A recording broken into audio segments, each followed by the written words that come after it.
When a tornado scattered his fields across the valley, young Elias Corbin stood face to face with a famine year that promised to finish what the storm had started. But buried inside the wreckage were clues, strange soil deposits, hidden warmth, and markers of a forgotten frontier system long abandoned. As the valley fell quiet, one question remained. Could he rebuild a harvest from land the storm had broken? What he discovered in that ruin would test every instinct he had and rewrite the rules of survival on the American frontier. Morning arrived with a damp chill that carried the smell of uprooted roots and splintered timber. The fertile lair that once reached nearly 4 inches across his central fields had been ripped apart and strewn along fence lines, tree trunks, and creek bends. Elias traced the tornado's route with his boots sinking into patches of wet clay, each print deeper than the last. His 40-acre inheritance, passed down from a father who believed the land answered honest effort, now looked hollowed and ripped bare. In a year already marked by crop failures across 3 counties, losing even 1 acre was dangerous. Losing most of his topsoil was a crisis that could turn a young farmer into a beggar by winter. He moved slowly, not from injury, but from calculation. Tornadoes did not simply relocate debris, they sorted it. The heavier soil tended to fall closest to the damaged structures, while the lighter, nutrient-rich earth drifted into the timber or settled in low pockets along the creek. Elias crouched beside one such pocket, scooping a handful into his palm. The texture felt familiar, crumbly, dark, and still alive with moisture. This soil had belonged to his field only yesterday. Now it clung to new ground, waiting for someone with enough determination to haul it back before rain washed its nutrients into the river. Soil took centuries to form under prairie grasses. It could vanish in a single hour of wind-driven fury. That contrast settled into Elias's mind like a warning. He understood how fragile the foundation of his livelihood had been. Frontier farmers knew richness when they saw it, but most never paused to consider how quickly it could disappear. The storm had exposed weaknesses he hadn't known existed. It stripped away comfort and left behind the raw mechanics of survival. As he observed the debris fields, a memory rose of his father explaining how prairie soil built itself grain by grain through cycles of grass, fire, and decay. Clay added weight, humus added life, and moisture held it all together. Tornadoes disrupted that equilibrium, tearing apart the structure that kept the particles bound. But the nutrients themselves remained potent if reclaimed before heat or rainfall diluted them. This realization grounded Elias's thoughts. The storm had not stolen his soil, it had scattered it. Rebuilding the field became a problem of labor, speed, and judgment rather than impossible loss. Elias wiped dust from his hands, scanning the horizon. From the high ridge, he could see the storm's path widened into a fan shape near the creek, where debris accumulated almost 12 feet deep in places. The air carried faint hints of sap from shattered sycamores, and birds called tentatively from the remaining branches. Nature worked without sentiment. If he didn't move quickly, the land would reshape itself in ways that ignored his needs. New erosion patterns could form. Rains might bury the richest soil beneath silt or sweep it downstream. Every hour mattered.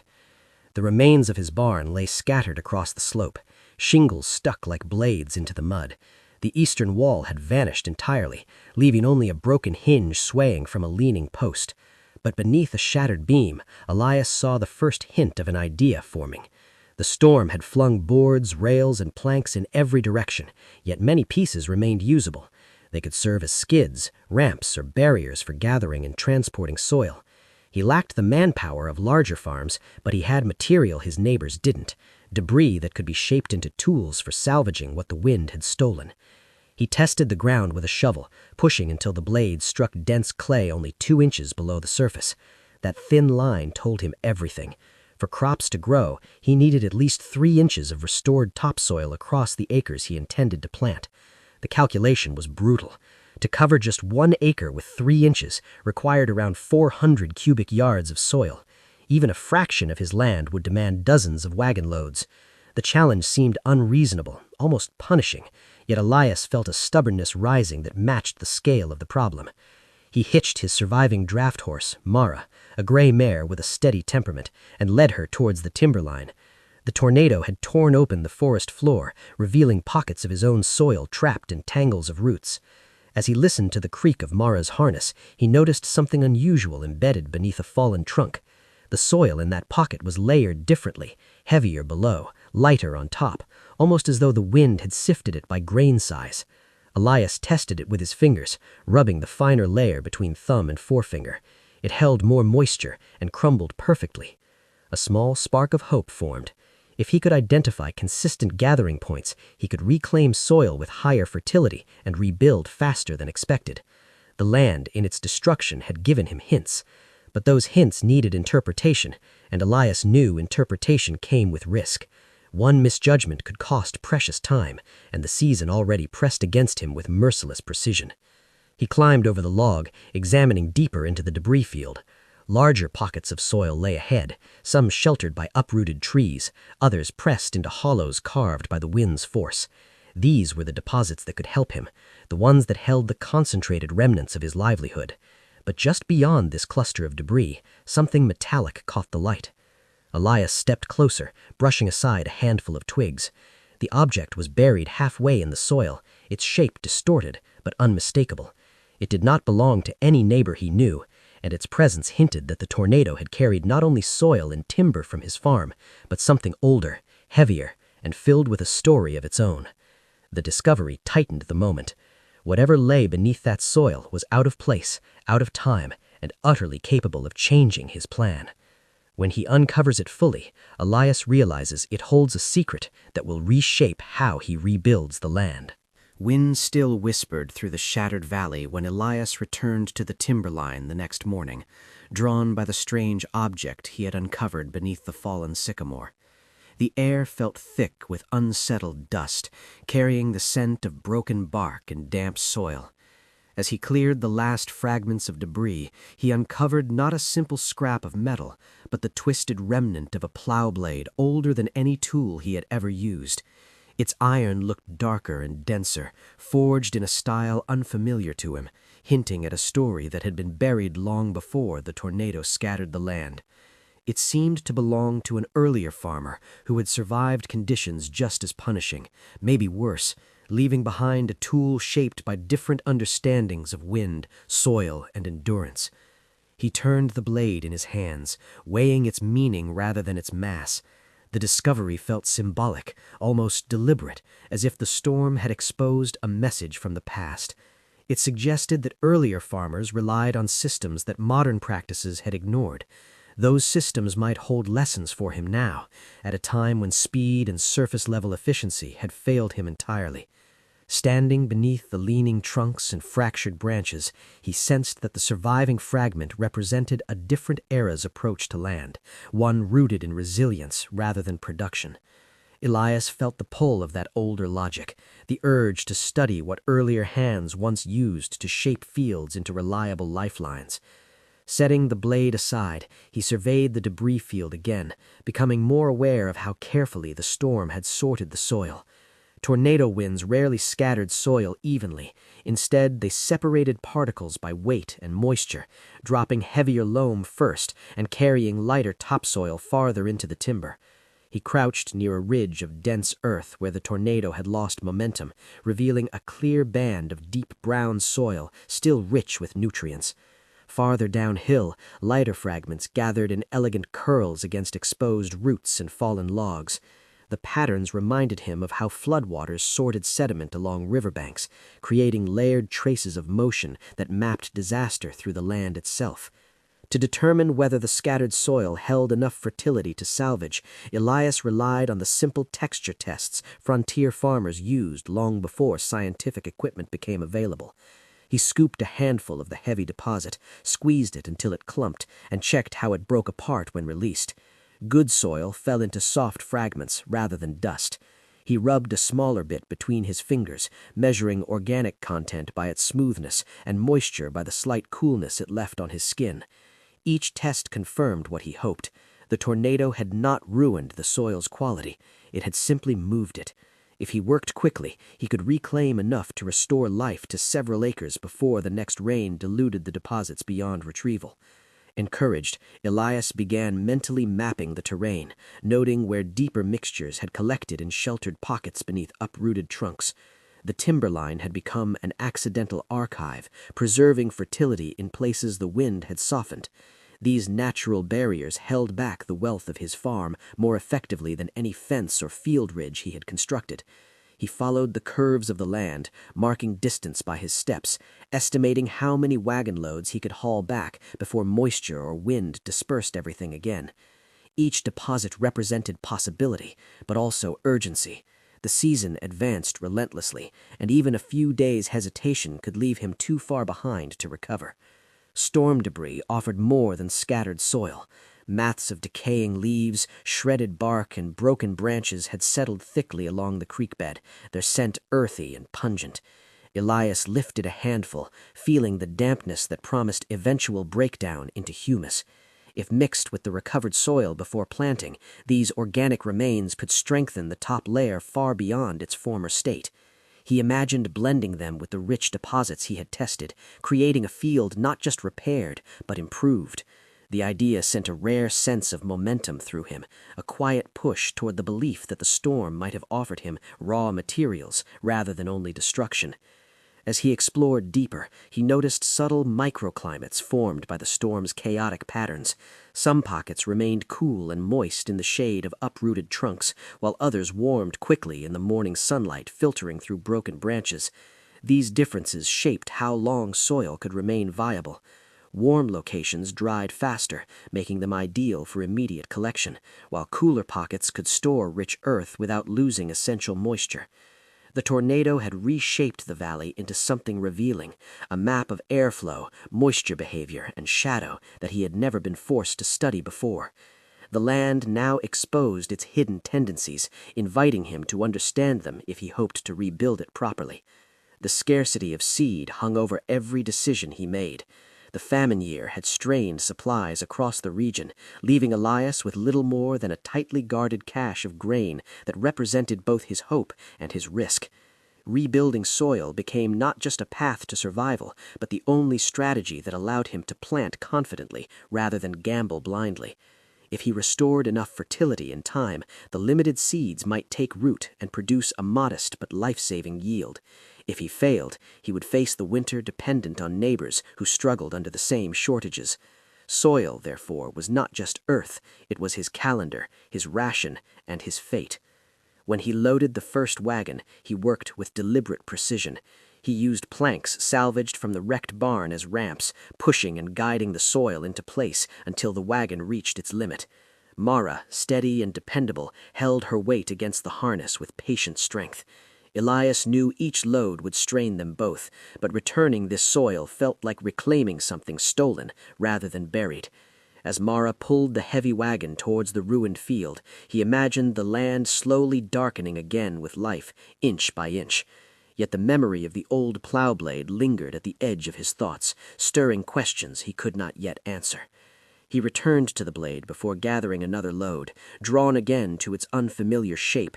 Its curved edge hinted at techniques he had never used, perhaps designed for soil that needed rebuilding after storms, droughts, or harsh seasons. The idea unsettled him. If older farmers had forged tools specifically for restoring disrupted ground, he needed to understand why those methods had vanished. The storm had exposed both the weakness of modern habits and the survival instincts of earlier generations. As Elias lifted the blade again, he felt the weight of that history press against his plans. When he lifted the blade fully from the soil, Elias realized its unusual edge pointed toward a buried system that could change the entire course of his struggle. Elias carried the old plow blade back to the open field, the weight of the metal settling into his hands with a gravity that reached deeper than its iron.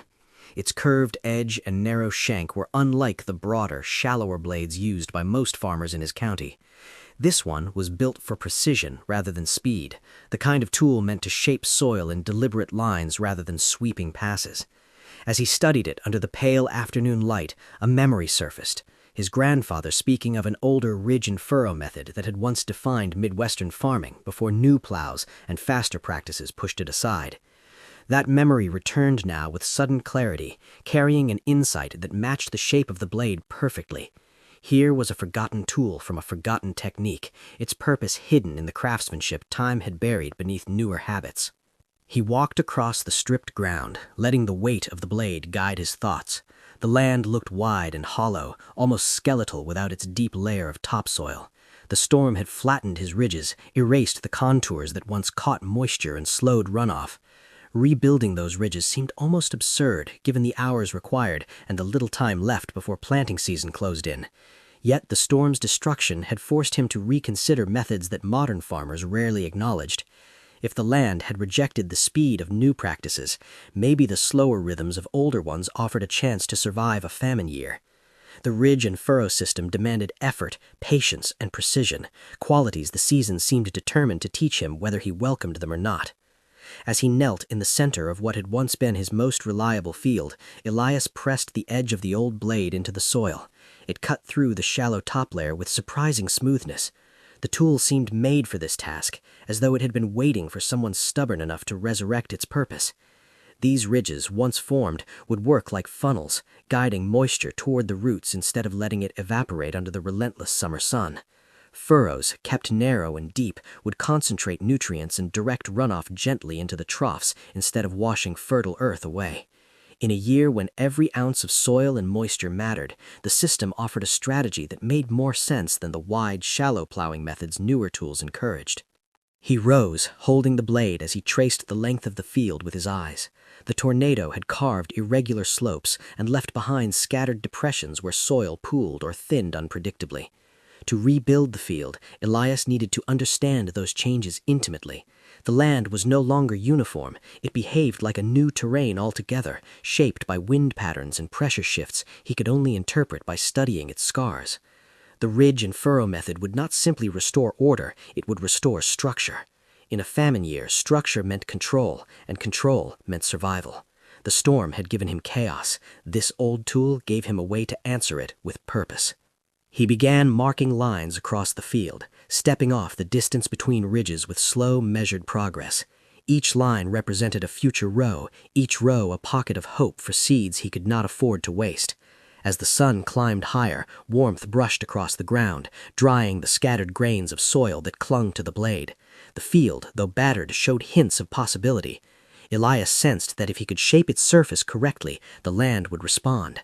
Soil, after all, was more than dirt. It was memory. It held patterns of moisture, minerals, and life that could reawaken if coaxed gently enough. He paused near the edge of the field, noticing how the storm-thrown stones had gathered almost artistically along the slope. At first, he had seen them only as obstacles, small burdens to be moved before his reconstruction began.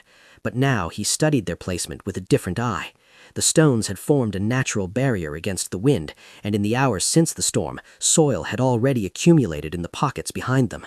Nature, even in its violence, had begun building a primitive version of the same system he intended to create. This sight gave him a peculiar sense of alignment. The land was offering him a pattern. All he needed to do was expand it.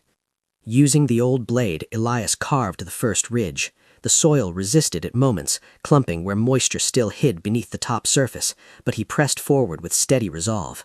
The furrow took shape, narrow and purposeful, guiding the displaced soil into a clean line. A breeze lifted small particles into the air as he worked, and for a moment he felt the tension between wind and earth, a battle that had shaped farmers' decisions long before he was born. By late afternoon, a segment of the field had begun to resemble its long-lost structure. Ridges rose in soft arcs, catching the sunlight like shallow waves frozen in earth. He rested his hands on the worn handle of the blade, catching his breath as he imagined how the field might look once all the ridges were complete. The work ahead seemed endless, but the sight of those first lines offered reassurance. The rebuilding had begun, not as a desperate scramble, but as a deliberate reclaiming of identity. Frontier farmers often spoke of reading the land. Today, the land had answered him back, providing signs, textures, and forgotten tools to guide him. It felt like a partnership rather than a battle, a shift that settled into his thoughts like a promise. Nearby, Mara grazed beside a fallen fence post, unaware of how essential her strength would soon become. Elias would need her to help drag the rebuilt ridges across the full span of the field and to haul soil from the timberline to fill the furrows. Their work would stretch into dawns and dusks, each day pulling them closer to planting time.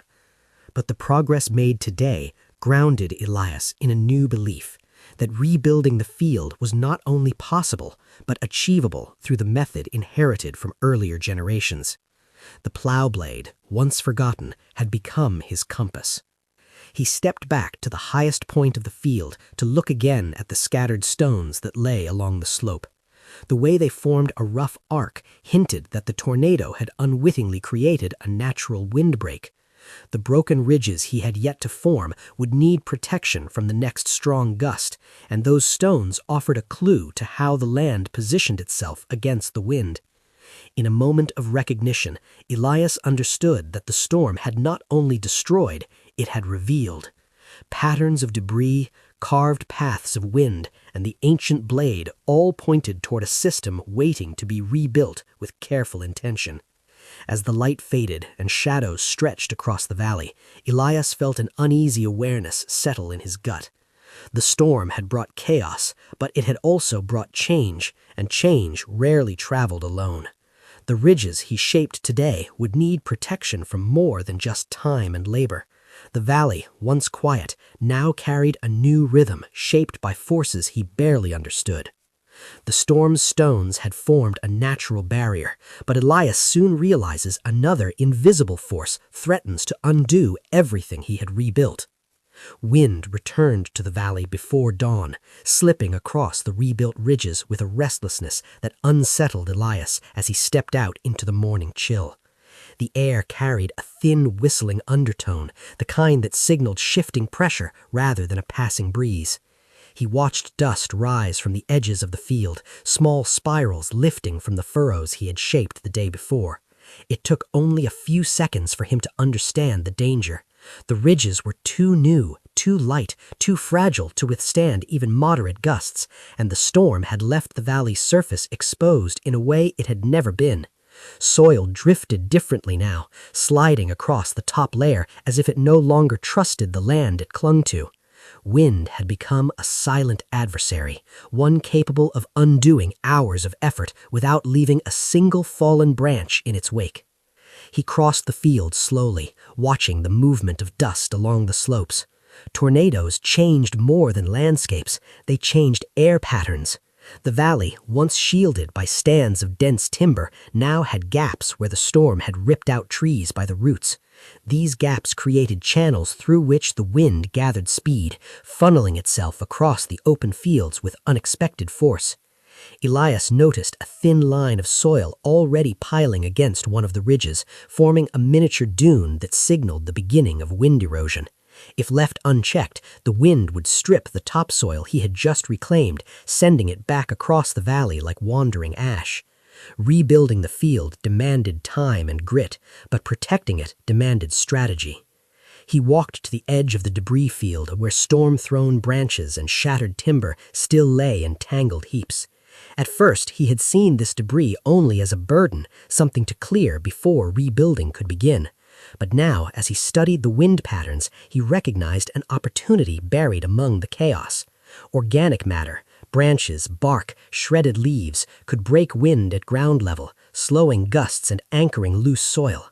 Frontier farmers once used brush lines to guard their fields, constructing low windbreaks that disrupted airflow without blocking sunlight. Elias knew the method was simple but effective, especially when the soil needed protection more urgently than it needed perfection. He began selecting pieces of debris, choosing branches with enough length and weight to stay anchored even in stronger gusts. As he dragged them toward the field, he felt the shifting rhythm of the wind brushing against his sleeves. The gusts came in uneven pulses, shaped by the tornado's lingering disruptions, and he needed to respond to those patterns precisely. The windbreaks had to be placed where the gusts gathered the most strength, not merely where they looked neat or convenient. He watched how the dust moved, mapping wind pathways by the tiny trails of drifting soil that twirled along the ground. Once he identified the pressure points, he began constructing the first low barrier. He drove broken fence stakes into the ground and wove branches between them, layering smaller debris to form a loose but effective screen. The wind shifted as it encountered the barrier, slowing just enough to drop the soil it carried. In the space behind the windbreak, the dust settled quietly instead of gliding into the furrows. The effect reassured him, confirming that older methods, those built on patience and observation, still held value in a year when nothing felt predictable. As he continued building the windbreak line, the valley's silence deepened, broken only by the creak of timber as he positioned each piece. The pattern of the barrier mattered. It needed breaks every few feet to prevent wind from curling upward and forcing a destructive downdraft. Smooth, continuous walls failed. Fragmented lines succeeded. Nature appreciated imperfection, and Elias shaped the windbreak accordingly. By the time he reached the far edge of the field, a faint sense of stability began to settle across the soil. The drifting eased, the ridges held their shape, and the furrows remained intact. Yet, even with the windbreak in place, the wind persisted. The valley behaved like a new landscape, one that needed fresh rules and constant attention. Elias walked the ridgeline, studying the subtle shifts in soil tone as the sun climbed higher into the sky. The ground looked drier than expected, the top layer losing moisture faster than it had before the storm. The storm had changed the light as much as the wind, and Elias felt an uneasy recognition that he was learning the new character of his land, the way one learned the temperament of a stubborn horse, slowly, cautiously, and through signs others might overlook. At mid-morning, a thin frost still clung to the shaded portions of the lower field. The sight struck him as both strange and alarming. Frost, lingering this late, hinted at a deeper problem beneath the surface. When he pressed his hand into the soil, the chill rose through his palm, sharper than it should have been at this hour.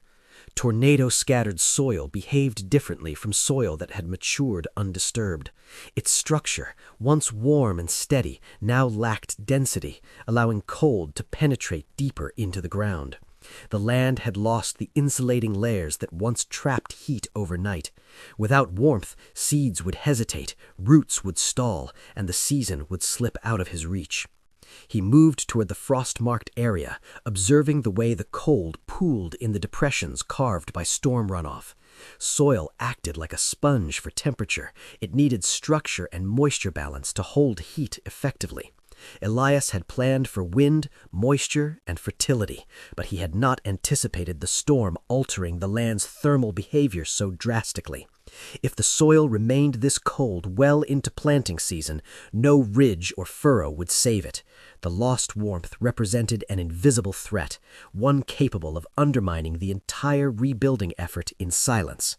He crouched beside a shallow trough where the frost was thickest, scraping the surface lightly with the back of his hand. The chill ran deeper than he expected, extending several inches below the surface. It meant the field would need more than ridges and windbreaks. He needed a way to coax warmth back into the earth, to restore the temperature balance that once came naturally. The challenge pressed against him like a heavy weight. Soil drift could be seen and measured. Temperature, however, hid beneath the surface, influencing everything without leaving obvious traces. Elias scanned the field, imagining each ridge as part of a larger system. Moisture, wind, temperature, these were not separate threats, but elements of a single fragile balance. The storm had broken that balance, and he had to rebuild it layer by layer. His gaze moved toward the stones at the slope's edge, remembering how they held warmth longer than the soil after sundown. The idea sparked gently, not yet fully formed, but strong enough to keep his thoughts moving. The ridge and furrow system would hold the soil, the windbreak line would guard its edges, but the field needed warmth, and the valley's changing conditions demanded a solution rooted in the careful logic of frontier survival rather than the hurried methods of modern farming.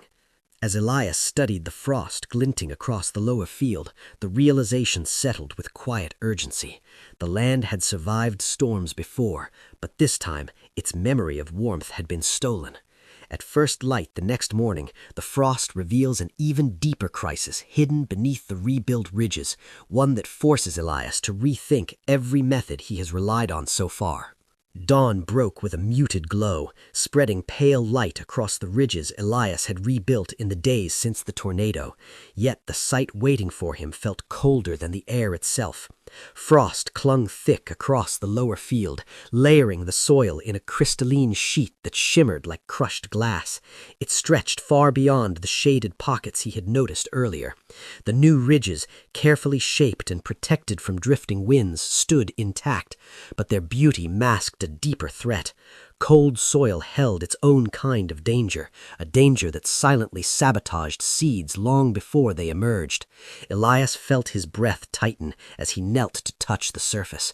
The chill traveled through his palm, biting sharply, reminding him of the fragile boundary between survival and loss in a famine year.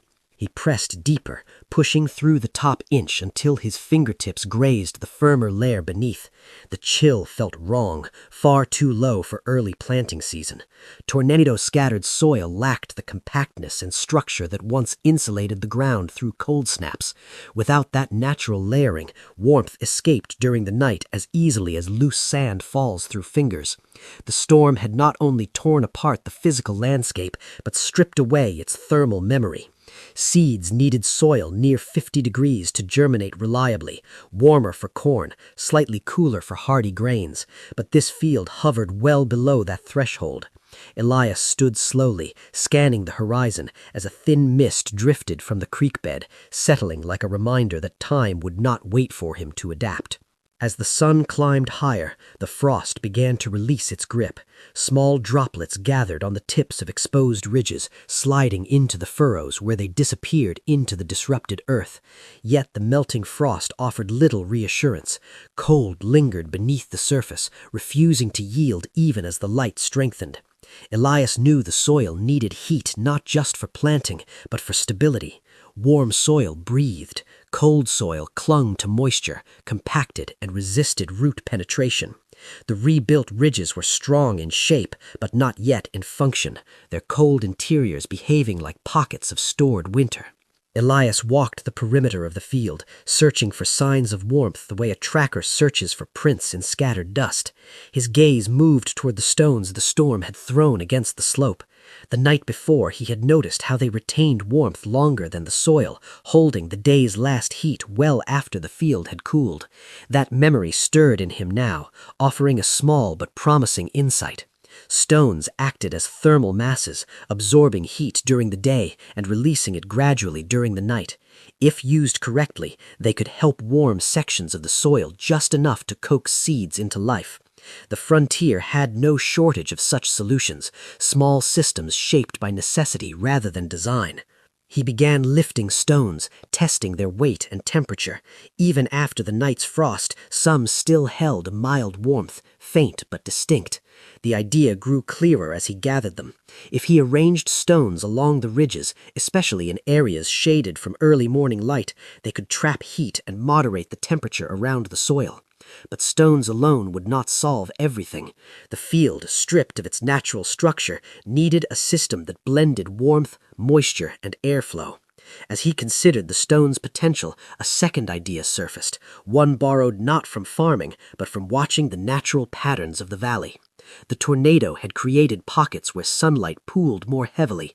In these breaks, soil warmed faster, dried earlier, and stayed more stable through the night. If he studied those pockets and mimicked their patterns, he might engineer warmth where the land no longer offered it naturally. The soil needed help remembering how to hold heat, how to behave as it once did before the storm reset its balance. Every minute spent understanding those patterns increased his chances of planting before the famine year tightened its grip. He set the first row of stones along the ridge most affected by frost, carefully spacing them so sunlight would hit their surfaces by late morning. The placement mattered. Too close, and they would shade the furrow. Too far, and their warmth would dissipate before reaching the soil that needed it. He knelt between the ridges, feeling the cold air settle around his ankles as he arranged each stone with the precision of someone rebuilding a fragile machine. Thermal mass required consistency, and consistency demanded attention to detail. As he worked, the field's rhythm became clearer. Each ridge needed its own pattern, its own line of stones arranged in harmony with the sun's path across the valley. By midday, the frost had melted completely, revealing the soil's uneven texture where cold had hardened certain patches. Elias pressed his hand into a warmed section near the stones and felt a subtle difference. The soil crumbled more easily, retaining moisture without clumping. It was the first sign that his plan had a chance of working. Encouraged, he continued placing stones, creating a network across the field that mirrored the natural pockets of the valley.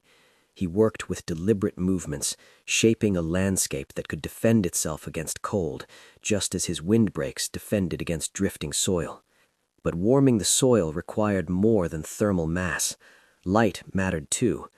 The land had lost the shading patterns provided by trees, and without them, certain areas absorbed too much heat during the day, only to lose it more quickly at night. Elias experimented with simple solar traps, using the storm debris to create angled surfaces that reflected sunlight into the colder furrows. Shattered planks, tilted at precise angles, directed thin beams of light toward the ridge bases where frost lingered longest. These makeshift reflectors were temporary, but in a famine year, temporary measures could be the difference between a harvest and a season of hunger. He stepped back to observe his work, watching how sunlight danced across the stones and reflectors, illuminating the soil like a pattern of controlled warmth. The arrangement felt improvised, yet the logic behind it held firm. Frontier survival was not about perfect methods, it was about attentive ones. Every decision he made today helped the field relearn what the storm had stripped away. The soil slowly responded, its color shifting as it dried and warmed in uneven but hopeful patches. By late afternoon, the valley held a quiet equilibrium. Windbreaks guarded the edges, ridges shaped the water's path, and stones and reflectors coaxed warmth into the earth. Elias stood at the center of his field, feeling both the weight of exhaustion and the thrill of progress. For the first time since the tornado, the land looked like something that could grow again. But as he walked toward his seed bin to assess the next steps, a new tension tightened in his chest. He lifted the lid carefully, expecting relief at the sight of seeds waiting to be planted. Instead, he found scarcity staring back at him. The seeds were fewer than he remembered, their variety narrower, their quantity dangerously low for a season of such high stakes. The warmth he had restored to the soil might not matter if the seeds themselves lacked the strength to grow. The frost had revealed a crisis beneath the earth, but the seed bin revealed a crisis that reached even deeper. Time is slipping, and the hardiest seeds he possesses may not be enough to save the season, or the land he has worked so desperately to rebuild. Elias stood before the open seed bin with a heaviness that felt sharper than the morning cold. The scarcity inside was not surprising. Famine years rarely left anything abundant, but the sight still shook him. A handful of corn kernels, a modest scoop of barley, and a small pouch of wheat tucked at the back comprised nearly everything he had left to plant. Yet there, beneath a folded scrap of cloth, lay a canvas sack he had nearly forgotten. His father had stored it away years earlier, a reserve kept for a season that tests more than strength, as he once put it. Elias lifted the sack carefully, feeling the rough texture against his palms, and as he loosened the cord, the weight of the moment deepened. Inside rested seeds nearly a decade old, wrinkled, dry, and questionable in viability. Most farmers would have called them dead, but desperation altered the meaning of risk, bending it into something closer to opportunity when there was nothing else to gamble. He carried the sack into the fading sunlight, letting the warm breeze move across the seeds as he poured a few into his hand. Their edges were sharper than fresh seed, the way age sometimes hardened what time had forgotten. Elias examined them the way his father once taught him. Good seeds held a faint density, a center of life that refused to collapse under pressure. These felt unpredictable, neither fully dead nor convincingly alive. The uncertainty tightened something inside him, yet he sensed a quiet possibility hidden in their brittle forms. Frontier wisdom often spoke of forgotten stores, surprising those willing to trust patience over certainty. and in this moment, patience was the only tool left that could stand beside the soil he had fought to restore. Before planting a single kernel, he needed to test them. Frontier farmers used a simple method: clay pots, moisture, and time. Elias filled a small pot with the warmest soil from the sunlit ridge he had prepared the previous day. The soil crumbled easily, still holding the faint heat gathered from the stones he had arranged. He pressed a few seeds into the earth, covering them with a thin layer before carrying the pot into the stable where the temperature remained steady. The test would take days, not ideal in a season that pressed against him like tightening rope, but testing saved more time than planting blindly. He prepared a second pot with a different mixture, adding a pinch of organic matter collected from the storm debris. Soil that had once been scattered now served as the nurturing bed for seeds fighting their own battle against decay. As he worked, the memory of his father's caution surfaced, a reminder of the difference between what appeared strong and what truly endured. Good seeds needed moisture to reawaken, but too much water drowned them. Warmth encouraged life, but heat alone did not guarantee growth. Elias filled a basin with warm water and soaked another small batch, allowing them to absorb just enough to soften their hardened shells. The water clouded slightly as dried fragments loosened, revealing which seeds were capable of revival. Those that floated he set aside, knowing they likely held little chance. Those that sank offered a tentative promise. He placed them on a cloth to dry before planting them in the second pot, marking each step with quiet precision. As the sun dipped lower, Elias walked the length of the field, allowing the cool breeze to settle his thoughts. Time moved differently in a famine year. Each hour carried weight, not because of scarcity alone, but because every decision shaped the narrow path between survival and collapse.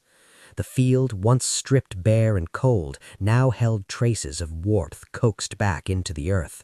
Stones gleamed faintly in the fading light, carrying the day's final heat. Windbreaks murmured softly as the breeze filtered through the branches woven between stakes. The land no longer looked helpless. It looked expectant, waiting for seeds that could respond to the care he had carved into its surface. He positioned the two test pots along the stable wall where the sun's warmth lingered. The faint smell of hay mixed with the scent of damp soil, creating an atmosphere that reminded him of seasons when the fields grew without coaxing, when rain fell evenly and storms took only what they needed. Those years felt distant now, as though belonging to someone else entirely. Elias pressed his hand against the pots, feeling the warmth held within their small forms, a contrast to the cold he had fought only days earlier. These pots became his quiet wager, the first step toward determining whether the season could still be salvaged. Night settled gently over the valley, leaving the field cloaked in silver shadows. Elias sat on the stable threshold, watching the sky shift from dusk to darkness. The seeds in the pots would need hours, maybe days, to show signs of life. He had little choice but to wait. Waiting pressed against his nerves like an unseen weight, urging him toward thoughts he preferred to bury. If the test failed, the consequences extended beyond hunger. The land, painstakingly repaired ridge by ridge, would lie dormant, and all the labor that had shaped those days would amount to nothing. Yet surrender never crossed his mind. Frontier survival was built on commitment to action, even when outcomes hid behind uncertainty. By morning, the pots showed no change, but Elias expected that. Seed revival did not happen overnight. Instead of focusing on the waiting, he turned his attention to the field. The soil needed mixing with organic matter to sustain whatever seeds survived the test. He gathered the storm debris he had set aside earlier and carried it to the ridges, working it into the earth by hand. The shredded leaves and fragments of bark broke down quickly, adding dark richness to the soil's upper layer. As he worked, he remembered stories of indigenous agricultural methods, how blending organic material with sun-warmed soil created environments where seeds could take root with greater resilience. This lesson felt especially needed now, when resilience carried more value than speed. By midday, the sun cast a steady heat across the field. Elias returned to the pots, his heart pausing as he leaned closer. The first signs were faint, barely visible swells beneath the soil in the second pot, but they carried meaning far beyond their size. The seeds had begun to awaken. He pressed his fingertips lightly against the surface, feeling the warmth maintained through the night. A small crack in one of the kernels marked the first movement toward life. Relief slid through him slowly, cautious but real. Not all the seeds would grow, but some would. Some was enough to begin. The cracked kernel meant he could proceed. Elias gathered the surviving seeds, dividing them by variety, calculating the pattern by which they would be planted. The field offered 12 acres, but he couldn't risk planting all at once.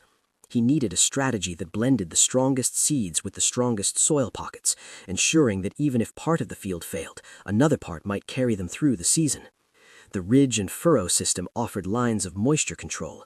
Now he needed a planting scheme that added diversity of timing and depth to reduce failure. He walked between the ridges, imagining each seed finding a place where warmth, moisture, and stability balanced in its favor. The sky darkened slightly as a shift in the wind brushed against his ears. He turned toward the northwest horizon. Heavy clouds gathered, thick and dark, pressing low over the hills in a formation that spoke not of gentle rain, but something far more threatening. Weather changed quickly on the frontier, sometimes within minutes, and this formation carried a force he recognized immediately. A storm approached, not with the violent twisting of a tornado, but with a different, equally unwelcome power. The seeds had barely begun to show life, and already the sky threatened to challenge everything he had prepared. The storm gathering over the horizon isn't the same kind that scattered his soil. It carries a new danger to the fragile seedlings waiting beneath the ground. The sky darkened in a way that felt unnatural for early spring, the clouds stacking in heavy layers that pressed low against the horizon. Elias watched the formation shift, the color deepening from slate to bruised violet, a shade he had only seen a few times in his life. It was the color of a storm carrying ice. Hailstorms moved with a silence that fooled the unprepared, announcing themselves not with thunder, but with a tightening in the air, a sudden drop in temperature, and a heaviness that rolled across fields like an unspoken warning. The soil he had warmed so carefully, the ridges he had rebuilt with painstaking rhythm, and the fragile seeds just beginning to stir beneath the earth, all stood vulnerable beneath this approaching threat. He felt tension coil in his chest, the kind born not from fear, but from recognition of a challenge that demanded immediate action. He walked to the field's edge, testing the breeze with the back of his hand. The wind had taken on a sharp bite, too cold for the season, carrying with it the subtle metallic scent that accompanied frozen rain slicking through the upper atmosphere. The first seed sprouts were still days from breaking the surface, but hail could compact the soil, bruise the lightly structured ridges, and create hard crusts that seedlings might never break through. In a year where every grain of harvest mattered, a single storm threatened to flatten months of effort. Elias steadied his breath. The valley had given him signs before, and he had learned to read them. Now it offered a test that demanded swift invention rather than slow rebuilding. He surveyed the valley, his eyes tracing the line of windbreaks he had woven from storm debris. They guarded the soil from drifting, but they could not fend off hail. Hailstones struck fast and heavy, traveling at speeds that could scar wood and shred young crops in minutes. Frontier farmers had long understood the force hail carried. An inch-wide stone could fall with enough momentum to dent metal and fracture thin boards. Elias knew he could do nothing to soften the storm's immediate impact on the wider land, but he could shield the prepared planting zones where seeds already waited beneath the earth. He had no canvas, no protective cloth meant for weathering ice, but the tornado's destruction had delivered something unexpected. Countless shards of lumber, broken rails, and rope tangled among the wreckage. He moved quickly toward the barn remains, sifting through pieces that still held strength. Long boards, despite their splintered ends, could serve as the skeleton for a protective mesh. Rope, frayed but usable, could bind the structure. The valley's wreckage had become his scavenging ground. Now it stood as the raw material for the kind of shield he had never imagined needing. He dragged the boards to the ridgeline, laying them across the ground as he formed a plan. The protection needed to be breathable enough to avoid crushing the soil, yet strong enough to soften the blow of falling ice. A lattice work, simple, flexible, and suspended inches above the ridges, offered the best balance. He drove stakes into the soil, spacing them carefully between the furrows so the weight of the structure would not compact the ground. The stakes had to be steady but not rigid. Hail needed to strike and deflect, not push the barrier into the earth. Using the planks, he created crossbeams tied together by rope, weaving them into an irregular but functional pattern. It resembled a loose canopy, broken in places, but each gap was deliberate. Completely covering the field would have trapped moisture and heat unevenly, risking fungal growth or soil compression. Instead, Elias crafted a protective mesh that disrupted Hale's momentum. When the ice struck, he needed it to bounce, slide, or split rather than fall straight into the ridges he had so carefully shaped. As he worked, the wind grew more erratic, the temperature dropping fast enough that the soil emitted a haze of condensed moisture. The storm edged closer, its leading gusts brushing across the valley with the quiet hiss of cold air rushing low over uneven ground. He tightened each rope with practiced efficiency, relying on the same knots he had used during winters when securing livestock against blizzards. The ropes strained but held. The boards settled into a suspended arc above the planting zones. The system reminded him of fish weirs he had once seen along the river, structures meant to redirect force rather than block it. The logic was the same: control the energy, and life could survive beneath. By the time he finished the first protective span, small droplets of freezing rain tapped against the planks. The sound was sharp and quick, a prelude to the heavier impact he knew was minutes away. Elias moved swiftly along the field, building a second and third span, each one reinforcing the most vulnerable ridges. He worked with a rhythm born not of calm, but of necessity, his hands driven by the unspoken knowledge that he was racing both nature and time. The cloud bank wavered like a heavy curtain, its underside trembling with readiness, and as he secured the final knot, the first pellet of hail landed near his boot, bouncing once before settling in the frozen mud. The storm unleashed itself in a steady rush. Hail fell in uneven bursts, some stones the size of marbles, others smaller, but each carried enough force to threaten the newborn field. The boards above cracked softly as hail struck them, splintering slightly but absorbing the brunt of the impact. The sound created a tense rhythm that echoed across the valley, sharp impacts above, muffled thuds beneath, and the hiss of ice sliding off the makeshift mesh. Elias crouched low beside one of the protected ridges, watching as hail rebounded from the wooden lattice, scattering harmlessly across the field.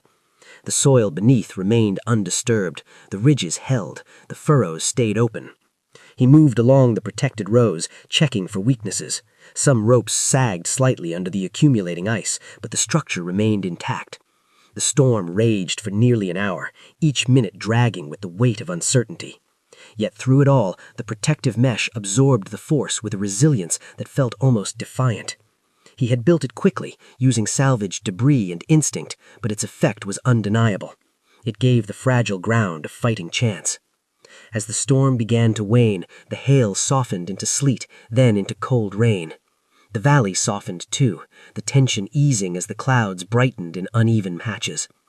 Elias stood slowly, stretching the stiffness from his back as he surveyed the field. The protective mesh had survived the worst, leaving only scattered ice beneath. He brushed a handful aside, feeling the soil beneath, still warm enough to support the seeds resting below. Relief settled into him, deep and steady, though tempered by the memory of how quickly disaster could strike again. He looked toward the western ridgeline, where the last of the storm clouds drifted away, their edges illuminated by the emerging sun. The field remained intact. His work had held. The seedlings, though unseen, had a chance. Yet the storm's passing revealed something new, a faint disturbance in the soil near the far fence line, an irregular pattern he did not remember creating. It pulled at him with the same quiet urgency he had felt when discovering the old plow blade, a shape out of place in the land he knew intimately. As he walked towards it, the air shifted with the soft promise of new light, but the impression left in the soil hinted at something entirely else. At first light the next morning, Elias inspects the field, and the mysterious pattern in the soil reveals something that threatens to change the entire fate of the season. Morning light drifted across the valley, stretching thin ribbons of gold over the field that had endured the hailstorm the night before. Elias moved slowly toward the far fence line where he had noticed the strange pattern in the soil, still unsure whether it was merely storm debris or something with deeper meaning. As he approached, the pattern became clearer. A shallow depression, circular, smooth-edged, and undeniably deliberate-looking, resting between two ridges he had shaped earlier in the week. It wasn't wide enough to be an animal print and not jagged enough to be a fallen branch's impact. Instead, it resembled a spot where soil had settled unnaturally after being lifted, suggesting that the hailstorm had revealed a vulnerability in the reconstructed field. Yet, as Elias knelt, running his hand across the indentation, the soil beneath felt surprisingly warm. The stones he had placed days before had held their heat through the storm, channeling warmth downward and creating an area where life had pushed upward sooner than expected. He brushed aside the loose layer, exposing tender green shoots, barely visible but unmistakably alive. The seedlings had broken surface earlier than the rest of the field, awakening under the protection of the thermal mass and the repaired soil structure. The small circle of growth felt like a quiet triumph, a sign that his reconstruction work was taking hold. But the shape of the depression told another story. It hinted that the soil here was settling unevenly, responding to hidden shifts beneath the surface, shifts caused either by the storm's lingering impact or by the imbalance created as organic matter decomposed at different rates. Elias felt a mixture of hope and unease settle within him. The seedlings were real, fragile, and precious, yet their early emergence signaled that the field's recovery held its own unpredictable consequences. He rose and walked along the ridge, watching how thin lines of green appeared in irregular patches. Some sections showed premature growth, while others remained dormant. This uneven awakening was both blessing and warning. On one hand, it proved the field had life waiting beneath the surface. On the other, it indicated nutrient imbalances and pockets where moisture collected unevenly. Tornado-mixed soil behaved as though it still remembered the turbulence, shifting subtly as pockets of rich earth mingled unpredictably with patches of clay and sand.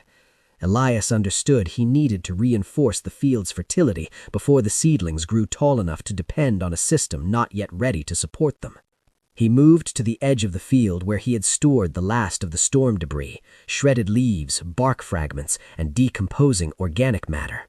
On ordinary years, such materials needed time to break down, but in a season marked by scarcity, he had to use every resource quickly and wisely. He knelt beside a mound of debris, breathing in the earthy scent that hinted at slow but steady decay. If blended into the soil now, it would improve structure, offer nutrients, and help stabilize the field's uneven temperature. The land needed reinforcement, and the debris the tornado had scattered across the valley now served as the foundation for its rebirth.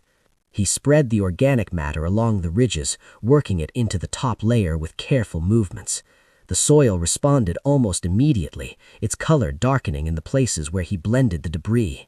This healthier tone signaled richer carbon content, the backbone of frontier soil fertility. Elias knew that if he could flush enough nutrition into the upper layer, the seedlings would transition from fragile to resilient. He watched the wind carry small fragments of decomposing leaves toward the edges of the field, where they settled in clusters, nature's own version of mulch. The interplay between his work and the valley's rhythms felt almost choreographed, a testament to how the land responded when tended with intention. As he continued working, he noticed the way moisture behaved beneath the soil surface. Some ridges absorbed water evenly, while others held it too long, forming pockets where saturation risked drowning new roots. He dug gently at these wetter spots, examining the layers beneath. Tornado mixing had created unpredictable depths of clay, sand, and topsoil. He would need to break the heavier layers to allow water to escape without losing nutrients. This task, though tedious, offered another step toward balance. Frontier farming taught that land healed best through incremental adjustments rather than dramatic alterations. By midday, the sun warmed the ridges enough that Elias could test the soil temperature in various quadrants. His findings confirmed what he had feared. The field was inconsistent. Some ridges held warmth well, responding effectively to the thermal mass he had introduced. Others cooled quickly, especially in shaded pockets created by fallen timber he had not yet cleared. This uneven heat risked creating different growth rates, forcing some seedlings ahead while others lagged dangerously behind. In a famine year, staggered growth patterns could undermine the efficiency of harvest and leave entire sections vulnerable to early frost or drought. He decided to bolster the colder sections by rearranging some of the stones he had placed earlier. Moving them meant disturbing small areas, but the sacrifice was necessary. He lifted the heavier stones, feeling their heat radiate through his palms even after hours of sun exposure. Positioning them at the bases of the cold ridges, he created additional pockets where warmth could collect. The field began to look like a deliberate constellation of stones and soil, each placement guided by the physical demands of survival rather than aesthetic order. Elias stepped back and studied the field, feeling the shift between chaos and cultivation grow more tangible. Every ridge, stone, and furrow contributed to the unfolding story of recovery.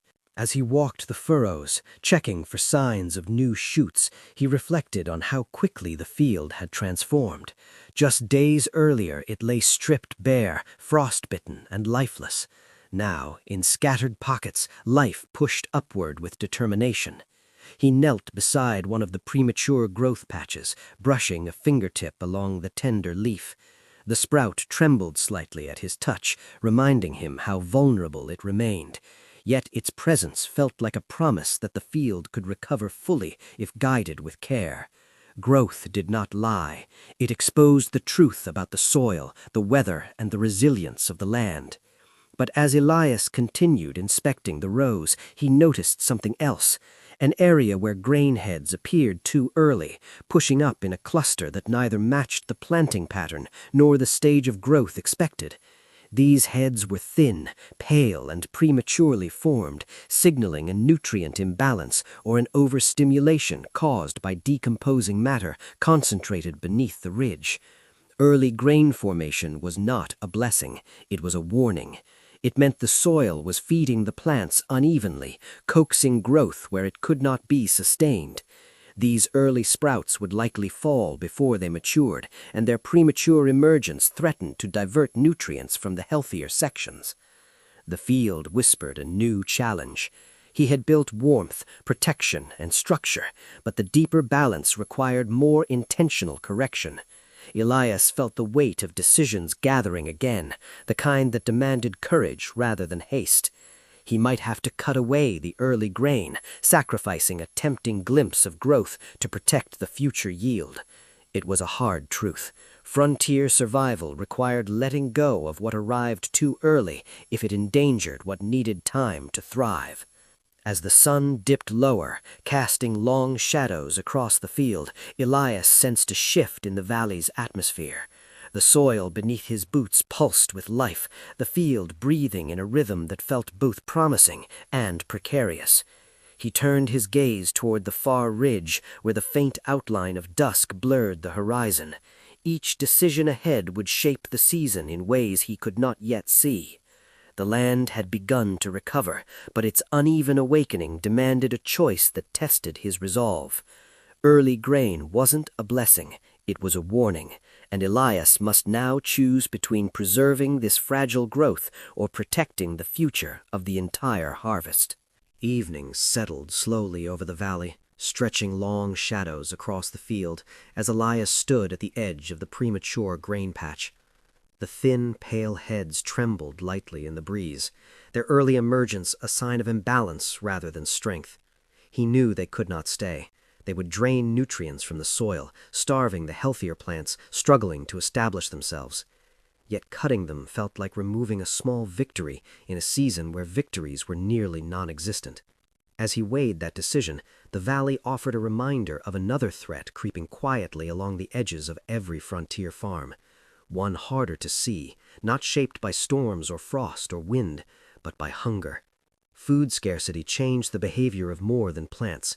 In famine years, desperation traveled like wind through communities, shifting from house to house, pushing people into choices they might never consider otherwise. Elias had seen the signs before, footprints that lingered too close to property lines, fences shifted slightly inward, and livestock wandering nervously after nights marked by distant movement. The valley had always been a place of cooperation, but seasons of hardship made boundaries fragile. If his recovering field showed signs of growth before others, even its early stages could draw unwanted attention from both wildlife and neighbors struggling under the same pressures. As the last light faded, he circled the field with deliberate steps, searching for signs he had missed that morning. Near the northern fence line, faint impressions in the soil caught his eye, scuffs too shallow to belong to deer and spaced too unevenly to be the prints of small predators. They weren't threatening on their own, but they carried meaning. Someone had passed through, perhaps out of curiosity, perhaps out of need. In times like these, curiosity and hunger often blurred. Elias felt the air tighten around him, not with fear, but with the recognition that protecting the field now required more than tending soil and coaxing growth. The field needed vigilance. He returned to the barn remains and pulled a few lengths of rope, broken stakes, and fragments of thin metal sheets from the storm debris. Frontier deterrence was rarely about confrontation. It was about presence, letting others know the land was watched, cared for, and not easily taken from. Sound lines offered one of the most effective methods, simple to build and unmistakable when triggered. He tied the metal fragments loosely along the rope in a spaced pattern, creating a line that would rattle if disturbed. When wind rustled the valley, the sound would be soft and inconsistent. When footsteps crossed certain points, the metal would chime clearly, sharp enough to inform him without alarming the entire valley. He stretched the line across the vulnerable northern edge, securing the stakes deep into the ground, then moved to the western side, where the field dipped into shadowed terrain. That area held thicker underbrush, making it easier for wildlife to slip in unseen.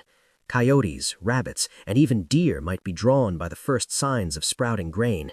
The early growth, though dangerous to the field's long-term health, smelled fresh and inviting. Elias constructed another set of deterrents there, torch stakes, which frontier farmers used not as weapons, but as signals. Weighted with small stones at their bases, the torches would tip if an animal brushed against them, creating a shift in flame or smoke that would alert him from the ridge where he often kept watch during late evenings. He paused beneath the dimming sky, studying how the wind carried the smoke. Each torch flickered unevenly, bending in the breeze, but still holding a steady glow. Their soft light created a boundary that animals generally avoided. It wasn't fear that kept them away, it was caution. Fire held meaning across instinct and memory. Even faint flames suggested human presence, and that was often enough to deter wildlife without creating conflict. Elias moved carefully along the perimeter, reinforcing sections that felt exposed, adjusting rope tension where needed, and checking the stakes for stability. By the time he reached the eastern side of the field, the moon had begun to rise, casting a pale sheen across the ridges. The moonlight revealed something he hadn't noticed before, a cluster of broken twigs arranged unnaturally near the fence post. The pattern didn't resemble the scatter of storm debris or the random breakage caused by wildlife. It looked intentional, almost like someone had stepped on the old wood deliberately to test where the ground softened. The pressure marks were faint but distinct. Whoever passed through earlier had paused here, studying the field from this vantage. Elias felt a quiet current of resolve settle within him. This wasn't a threat yet, but it demanded preparation. Frontier wisdom dictated that the best protection relied not on force, but on systems. Systems guided by sound, sight, and movement. Elias added a final deterrence, a grid of thin twine strung low between the stakes on the eastern edge. Anyone crossing there would brush against the thread, causing the sound line to rattle more sharply. It wasn't meant to trap or harm, only to alert. The valley operated on respect, and Elias intended to maintain that balance while still protecting his fields. He stepped back to survey the field from the ridge where he often paused to think. The valley extended quietly before him, the torches flickering in rhythmic pulses, the sound line gently tapping against the metal fragments in the evening wind. The field had transformed into a network of systems, thermal mass shaping warmth, windbreaks guarding against erosion, ridges directing moisture, and now deterrence preserving the fragile boundary between growth and loss. The field was no longer simply soil, it was a living tapestry woven from his labor and the land's stubborn memory. As he walked between the ridges, checking the early sprouts once more, he noticed how the moonlight illuminated the delicate curve of the first fully formed sprout extending above the soil. It was small, fragile enough to bend at the slightest touch, yet its emergence felt monumental. The field had begun to awaken in earnest. Soon, rows of green would shape the valley floor, each one a testament to the storm's destruction and his determination to rebuild something stronger than before. But survival required more than growth. It required vigilance through the nights ahead. Elias took a final look at the premature grain heads, recognizing that he would need to remove them at dawn. The choice felt heavy, but necessary. Sacrifice in the present secured stability for the season's end. He returned to the ridge one last time, allowing the cool night air to settle around him. The valley breathed in slow, steady rhythms, the kind that suggested temporary peace. Yet peace in a famine year was always a thin layer stretched over deeper currents of uncertainty. Elias understood that the coming nights would test the field as much as the storms had. Animals would wander, footsteps might return, hunger could push boundaries, but for now the land stood protected, watched over, and stabilized by systems shaped from necessity. As the harvest moon rose higher, its light pooling across the ridges, Elias felt the weight of the season pressing forward. The seedlings had begun their journey, and he would guard them with everything the land and storm had taught him. Winter would judge everything Elias had rebuilt, and if the harvest didn't come, the valley's thin peace would not hold. Harvest season approached with a quiet tension that threaded through every ridge Elias had rebuilt, every furrow he had shaped, and every protective system he had designed through storm, frost, and scarcity. The field that once lay stripped and lifeless now carried lines of gold and green swaying gently under the late-season sun.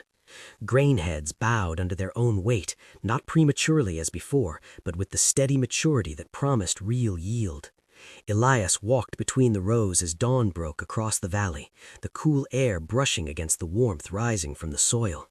It felt almost unreal to see the field standing not in fragments, but in full, living order after months of fragile progress. Each step held a mixture of gratitude and vigilance. Winter would soon test everything he had rebuilt, and he knew the valley remembered every season that failed to meet the snow with strength. The first strokes of light softened the landscape, revealing the quiet hum of life beneath the surface. Roots had thickened, weaving themselves through the reconstructed soil structure he had spent weeks shaping with stones, debris, and patient labor. The consistency of the ridges allowed moisture to settle evenly, and the organic matter he had worked into the earth had strengthened the soil's ability to nourish. The early grain he sacrificed no longer haunted him. In fact, it proved a turning point. Cutting it back had redirected nutrients precisely where they were needed, producing stronger stalks that now stood firm in the gentle wind. Elias paused as he noticed how the plants leaned slightly toward the sun, their alignment revealing the subtle confidence of a field no longer fighting for survival, but preparing for completion. By midday, Elias began the careful work of testing readiness. Harvesting too early would risk immaturity. Too late, and winter's first freeze could lock moisture into the grain, compromising storage and risking spoilage in the months ahead. He plucked a mature head from the central row and rolled a kernel between his fingers. It cracked cleanly, the sound crisp and hollow, the unmistakable sign of a crop ready to gather. Relief, firm and steady, spread across him. The field had reached its threshold. For the first time since the tornado's destruction, Elias sensed the season shifting from endurance to reward. He hitched Mara to the restored wagon, guiding her along the southern edge where the first rows had dried evenly.